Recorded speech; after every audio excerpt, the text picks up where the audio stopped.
ஜானகி சந்தியா சீரியல்ல இப்போ ஒரு அதிரடியான அட்டகாசமான எபிசோட் வந்திருக்குன்னே சொல்லலாம். பார்வதியும் மகாலிங்கமும் வசமா வந்து சிக்குறாங்க. நம்ம மாயா கிட்ட நகை திருடி மாட்டிக்கிற மாரி சூப்பரா வந்து கொண்டு போறாங்க. மிஸ் பண்ணாம ஃபுல்லோடையும் கேளுங்க. விஷயம் சுத்தமா வரமாட்டேங்குது. பார்க்குறலாம் லைக் பண்ணிட்டு பார்த்தீங்கன்னா, எனக்கு கொஞ்சம் பேச வந்து முட்டிட்டா இருக்கும். ஊருக்குள்ள 4, 5 பேர் வந்து புவனேஸ்வரி கிட்ட வந்து எல்லாம் வந்து சொல்லணும்.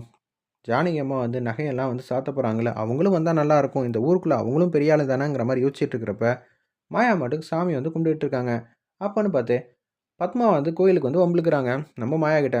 "என்ன ரொம்பவே சந்தோஷமா இருக்க போல இருக்கே. ஏன் நான்லாம் சந்தோஷமாலாம் இருக்கக்கூடாதான்னு?" சொல்லி மாயா வந்து செம்ம மாசா வந்து பதிலடி குடுக்குறாங்க. "ஏன்டி சொல்ல மாட்ட? என் வீட்டுக்காரரையும், என் பையனையும் வெளியூருக்கு வந்து அனுப்பிச்சு வச்சுட்டேன். இனிமேட்டு 1 வாரத்துக்கு உனக்கு சப்போர்ட் பண்ணலாம் யாரும் இருக்க மாட்டாங்க. மணி இருக்கிற வரைக்கும் நீ ஓவரா வந்து பண்ணிக்கிட்டு இருந்தல்ல. எப்ப பார்த்தாலும் உனக்கு ஆதரவாவே வந்து பேசிட்டு இருக்காருல்ல. இனிமேட்டு நீ என்ன பண்றன்னு நானும் பார்க்குறேன். இனிமேட்டு உன்ன சீனுகிட்டேருந்து நிரந்தரமா வந்து பிரிக்கிறேன். அத்த இன்னைக்கு டைம் என்ன, டேட் என்னன்னு தெரிஞ்சுக்கங்க. அடுத்த வருஷம் இதே நேரத்தில உங்க கையில ஒரு குழந்தை வந்து இருக்கும். பார்த்துக்கங்க. பேரனோ, பேத்தியோ உங்க கையில வந்து குடுத்துருவேன். நானும் சீனுவும் வந்து சந்தோஷமா வந்து வாழ ஆரம்பிச்சுருவோம்." அப்படின்னு சொன்னோனே, "என்னடி பகல் கனவு காண்றியா? அத்த நான் இதுக்கு முன்னாடி ஏகப்பட்ட சவால் வந்து போட்டிருக்கேன். இதுவும் வந்து ஒரு வகையான சவால் தான். நான் வந்து கண்டிப்பா ஜெயிச்சிருவேன். மாயா சவால் விட்டாலே அது தோல்வியே கிடையாது அத்த. வேணா பாருங்களேன். சீனு எப்படி இருந்தாலும் வந்து என் பக்கம் தான் நிப்பாங்கிற மாரி சொல்லிட்டு அங்கேருந்து வந்து கடந்து போறாங்க. இத பார்த்தோன்னே வந்து தூக்கி வாரி போட்டுருது அந்த இடத்துல. பத்மாக்கு, ஆமால்ல இவ சவால் விட்டாலே வந்து ஜெயிச்சுருவாளே! தேவையில்லாம சும்மா இருந்தவள சொரிஞ்சு விட்டுட்டோமோங்கிற மாரி யோசிச்சுட்டு இருக்காங்க பத்மா அந்த இடத்துல. புவனேஸ்வரி கிட்ட வந்து பசுபதி, மகாலிங்கம் 3 பேரும் வந்து பேசிட்டு இருக்காங்க. அப்பன்னு பார்த்து 4, 5 பெரியவங்கலாம் வந்து பேசுறாங்க. இது மாரி நகையெல்லாம் வந்து ஜானகி அம்மா வந்து சாத்த போறாங்க அப்படின்னு சொல்லும்போது, அப்படிங்களா ரொம்பவே சந்தோஷங்கிற மாரி யோசிச்சுட்டு அவங்க மட்டும் போறாங்க. ஆப்போசிட்ல வந்து ஒரு ஹஸ்பண்ட் அண்ட் ஒய்ஃப் வந்து சண்டை போடுறாங்க. அவங்க ஒய்ஃப்க்கு வந்து போட்ட நகையெல்லாம் வந்து சும்மா சாதா நகைய வந்து போட்டுட்டாங்களாம். "என்னடி 4 வருஷம் ஆச்சு. இப்ப தான் வந்து எனக்கு ஒரு நகை தேவைப்படுதுன்னு சொல்லிட்டு, நான் வந்து வைக்க போனா, அவன் மேலேயும் கீழயும் பார்க்குறான். கடைசியில என்ன ஆயிருக்கும் தெரியுமா? 25 பவுன் வந்து கிட்டத்தட்ட என்ன ஏமாத்திட்டீங்களா? ஏங்க எனக்கே இந்த விஷயம் இப்ப தாங்க தெரியும். எங்க வீட்ல இது மாரி தப்பு பண்ணியிருக்காங்கன்னு. அதுக்கு நான் என்ன பண்ணுவேன்? மரியாதையா வந்து நீ என்ன பண்ணுவ, ஏது பண்ணுவ எனக்கு தெரியாது. போய் வாங்கிட்டு வர." அப்படின்னு சொல்லி அங்க பேசிட்டு இருக்கிறப்ப, "எனக்கு திட்டம் கிடைச்சிருச்சுண்ணே. இத வச்சு நான் வந்து சூப்பரா ஒரு திட்டம் போட்டுட்டேன்." அப்படின்னு சொல்லி மகாலிங்கத்துக்கிட்ட வந்து அப்படியே வந்து சொல்லிட்டு இருக்காங்க அந்த விஷயத்த எல்லாத்தையும். ஜானகி அம்மா வந்து வீட்ல வந்து சாமி வந்து கும்பிட்டுட்டு இருக்காங்க. அப்பன்னு பார்த்து பார்வதி வந்து வீட்லேருந்து வெளியில வர சொல்றாங்க கோயிலுக்கு. "என்னண்ணே புதுசா வந்து வர சொல்லியிருக்கீங்க? அதுவும் ரகசியமா? பத்மாவ கூட கூப்பிடாம?" "ஆமா. பத்மாவுக்கு வந்து எல்லா மரியாதையும் கிடைக்குது. அந்த வீடு கூட அவ பேர்ல தான் எழுதணும்னு பார்த்துக்கிட்டா முன்கூட்டியே. அவ கொஞ்சம் உஷாரான பேர்வழி. நீ வந்து அத விட உஷாரா இருக்கணும்ல. ஜானகி இடத்துக்கு நீ வரணும். ரகுராம் இடத்துக்கு சிவராமன் வரணும்னு தான் என்னோட ஆசை." "ஆமா. அது எப்ப நடக்க போகுது? அதுக்கெல்லாம் வாய்ப்பே இல்லங்கிற" மாரி சொல்லிட்டு இருக்காங்க. உடனே வந்து கடுப்பாயிட்டாங்க மகாலிங்கம். "ஏன் முடியாது? நீயே சொல்ற. கண்டிப்பா முடியும். நான் வந்து ஒரு திட்டம் வந்து போட்டிருக்கேன். நீ அத மட்டும் நிறைவேத்தணும்னு வச்சுக்கயேன், அடுத்த ஜானகி நீ தான். என்ன பண்ணணும்? இது மாரி நீ வந்து அந்த நகையெல்லாம் இருக்குல்ல." "ஆமா இருக்கு." "அதுதான் நாளைக்கு வந்து சாத்த போறோமே. அதுக்குள்ள தான் நம்ம விளையாட போறோம்."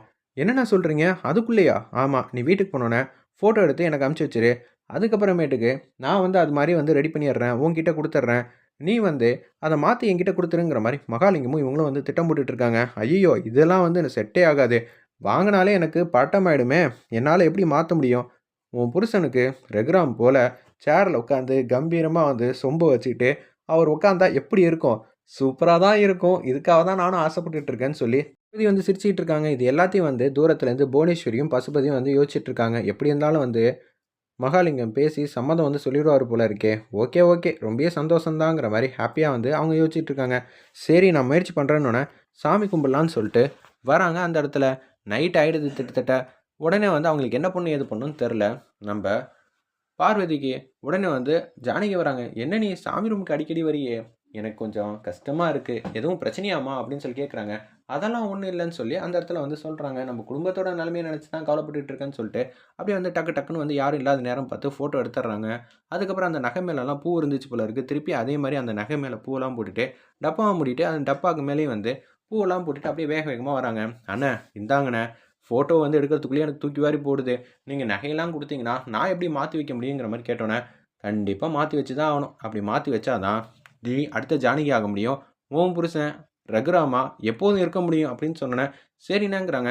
இந்த ஃபோட்டோ எல்லாத்தையும் வந்து பசுபதிக்கு வந்து அனுப்பிச்சு வச்சுடுறாங்க மகாலிங்கம். "இன்னும் 2 மணி நேரத்துக்குள்ள எனக்கு இந்த நகையோட எல்லாமே வந்துடணுங்கிற மாதிரி சொன்னோன்னே அதே மாதிரி ரெடி பண்ணிடுறாங்க. ரெடி பண்ணோன்னே வந்து பார்வதிக்கு வந்து ஃபோன் அடிச்சு, அவங்க வீட்லேருந்து ஒரு 1/2 கிலோமீட்டர் டிஸ்டன்ஸ் தான் இருக்கும். அங்க வந்து வெயிட் பண்ணிட்டு இருக்காங்க மகாலிங்கம்.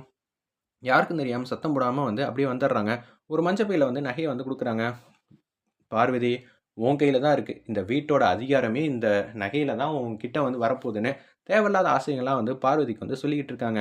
அப்படி வந்து நகைய மாத்தலான்னு வந்து, அந்த சாமி படத்துக்கு முன்னாடி வந்து, அந்த மகாலிங்கம் குடுத்த நகையெல்லாம் வந்து வச்சுட்டு, டப்பால இருக்கிற நகையெல்லாம் வேற ஒரு மஞ்ச பையில மாத்திட்டு, அப்புறம் மகாலிங்கம் குடுத்த நகையெல்லாம் வந்து அந்த டப்பாக்குள்ள வந்து வச்சுடுறாங்க. வச்சோனே திருப்பி பார்த்தா, ஜானகி வர்றது தெரிஞ்சிருச்சு. இவன் என்ன சாமி ரூம்ல இருக்கா? ஒண்ணும் புரியலையே! அப்படின்னு சொல்லிட்டு, உடனே நகைய தூக்கி சாமி ரூம் படத்துக்கு பின்னாடி வந்து வச்சுடுறாங்க பார்வதி. வேக வேகமா வராங்க. நம்ம ஜானகி அம்மா. ஏன்னா ஒரு சத்தம் வந்து கேட்டுருச்சு போல இருக்கு. தாம்பூலம் தட்டால மூடி வச்சிருந்தாங்க. அந்த தாம்பூலம் தட்ட எடுக்கும்போது, கரெக்ட்டா சவுண்ட் கேட்டதுனால ஜானகி அம்மா வராங்க. "எதுவும் பிரச்சனையா? சிவராமன் எதுவும் திட்டுனானா? என்ன நீ சாமி ரூம் பக்கமா வந்துட்டு வந்துட்டு போயிட்டு இருக்கியே! என்னக்கா பண்றது? என் குடும்பத்தில இருக்கிற பிரச்சனையெல்லாம் அப்படி." "என்னது உன் குடும்பமா? நம்ப குடும்பம்க்கா." சீனு கோவமா இருக்கான். இந்த பக்கம் கதிரு, வாழ்க்கை இப்படியெல்லாம் போயிட்டு இருக்கு. மாயாவும் கஷ்டப்பட்டுக்கிட்டு இருக்கா. ரகுராம் வந்து நம்ம குடும்பத்தையே வந்து தள்ளி வச்சுக்கிட்டு இருக்காப்புல. எல்லாரோட வாழ்க்கையும் கரெக்ட்டா வரணும்னு தான் சாமிகிட்ட வந்து வேண்டிக்கிட்டு இருக்கேன். சரிம்மா, ரொம்ப நேரம் வந்து கண் முழிக்காத, போய் தூங்குங்கிற மாரி ஜானகி சொன்னோனே, அப்படியே வந்து தூங்குறதுக்காக போறாங்க. கடைசில அந்த மஞ்ச பைய எடுத்துட்டு, அப்படியே வந்து மாசா வந்து வெளியில வந்து போறாங்க. பார்வதி போனோனே, அப்படியே கரெக்ட்டா வந்து குடுத்துர்றாங்க. மகாலிங்கத்துக்கிட்ட. "அண்ணே, ஜாக்கிரத அண்ணே. நான் எவ்வளோ தெரியுமா கஷ்டப்பட்டு இத எடுத்துட்டு வந்தேன். எப்படி இருந்தாலும் பொறுப்பா வந்து என் புருஷனுக்கு வாங்கி குடுத்துருவீங்கல்ல?" "கண்டிப்பாம்மா. அத வாங்கி குடுக்காம நான் எப்படி வந்து போவேன். உனக்கு கண்டிப்பா நான் வாங்கி குடுக்க வேண்டியது என்னோட கடமைங்கிற மாரி, மகாலிங்கம் வந்து தேவையில்லாத ஆசைகள், எண்ணங்கள் எல்லாத்தையும் வந்து பார்வதி கிட்ட சொல்லி, சொல்லி அப்படியே காட்டுறாங்க. தூரத்தில இது எல்லாத்தையும் வந்து பசுபதியும், புவனேஸ்வரியும் பார்க்குறாங்க. "அண்ணே, இவளால வந்து ஃபோட்டோ எடுக்கிறதே கஷ்டம்னு நெனச்சேன். இவ என்னண்ணே அசத்திட்டா! அதுவும் எவ்வளோ பெரிய விஷயம்! அப்பப்பா!" அப்படின்னு சொல்லி அந்த இடத்துல புவனேஸ்வரியும் வந்து ஆச்சரியப்படுறாங்க அந்த இடத்துல. உடனே, "சரிம்மா, நீ உள்ள போ. இங்க ரொம்ப நேரம் இருந்தான்னு வச்சுக்கயேன் சந்தேகம் வரும். அண்ணே பார்த்துண்ணே, சாமி நகை பத்திரமா வச்சுக்கங்க. இதனால பிரச்சனை வந்துராதே." "அதெல்லாம் எதுவும் இல்லம்மா. நல்ல காரியத்துக்கு தானே பண்றோம்." "ஆமாண்ணே, சாமி ரூம்லேருந்து எடுக்கும்போது கூட, நான் வந்து சாமிகிட்ட வேண்டிக்கிட்டு தான் எடுத்தேன்." "ஆமா, வேண்டிட்டு எடுத்தா மட்டும் என்ன, பாவம் வராமயா போயிடப்போது?" அப்படின்னு மகாலிங்கம் மனசுல நிக்கிறாங்க. "நீ போம்மான்னோனே" டக்கு டக்குன்னு உள்ள வந்து போறாங்க. இந்த பக்கம் வந்து புவனேஸ்வரி வந்து அந்த நகைய வந்து வாங்கிட்டாங்க. "என்னங்க பேசுறீங்க? நீங்க ரெடி பண்ணி குடுத்தீங்க, எல்லாம் ஓகே. உங்கள்ட்ட இல்லாத காசு பணமா? ஆனா எனக்கு தானே காசு கம்மியா இருக்கு. இந்த நகை என்னோடதுன்னு தானே சொன்னீங்க." அப்படின்னு சொல்லி கேட்டோனே, "கண்டிப்பா மகாலிங்கம், இது உன்னோட நகை தான். இத நீ வீட்ல கொண்டு போய் வச்சேன்னு வச்சுக்கயேன், பிரச்சனையாயிடும். இதுவே என் வீட்ல இருந்துச்சுன்னா, எங்க வைக்கிறேங்கிற விஷயம் கூட யாருக்கும் தெரியாது. இந்த பிரச்சனையெல்லாம் முடியட்டும். ஜானகி, ரகுராம் அசிங்கப்படட்டும். அதுக்கப்புறம் இந்த நகையெல்லாம் 1 வாரத்துக்குள்ள வந்து உன்கிட்ட வந்து குடுத்துர்றேன். இத வச்சு நான் என்னப்பா பண்ண போறேன்னோனே, சரிங்க, நீங்க சொன்னதும் கரெக்ட் தான் சொல்லிட்டு மகாலிங்கம் மட்டும் கேஷுவலா போறாங்க. இங்க பார்வதி மாட்டுக்கும் அப்படியே வீட்டுக்குள்ள போம்போது பதுங்கி பதுங்கி போறாங்க. கிச்சன்ல வந்து நம்ம மாயா வந்து தண்ணி குடிக்கிறதுக்காக வந்து சொம்புல எடுத்து தண்ணி குடிச்சுட்டு அப்படியே வைக்கும்போது, அப்படியே என்னது இவங்க பதுங்கி பதுங்கி போறாங்களே! ஏதோ தப்பு நடக்கிற மாரி தெரியுதேங்கிற மாரி யோசிக்கிறாங்க நம்ப மாயா. அப்பன்னு பார்த்து ஏதோ ஒரு பொருள் மேல வந்து இடிக்கிறாங்க. ஜானகி அம்மா வந்து நம்மள பார்க்கக்கூடாது அப்படின்னு சொன்னதுனால, ஏதோ ஒரு பொருள வந்து தட்டி விடுற மாரி தெரியுது. டக்குனு வந்து பிடிச்சிடுறாங்க. இவங்க நடவடிக்கை பார்த்தாலே எனக்கு சந்தேகமா இருக்குன்னு மாயா வந்து சந்தேகப்படுறாங்க. எந்த விதமான சந்தேகமும் இல்ல. யாரும் நம்ம மேல சந்தேகப்படலன்னு சொல்லிட்டு, பார்வதி மாட்டுக்கு ரூம்குள்ள போயிட்டு கதவ வந்து தாப்பா போடுறாங்க. வெயிட் பண்ணி பார்ப்போம்.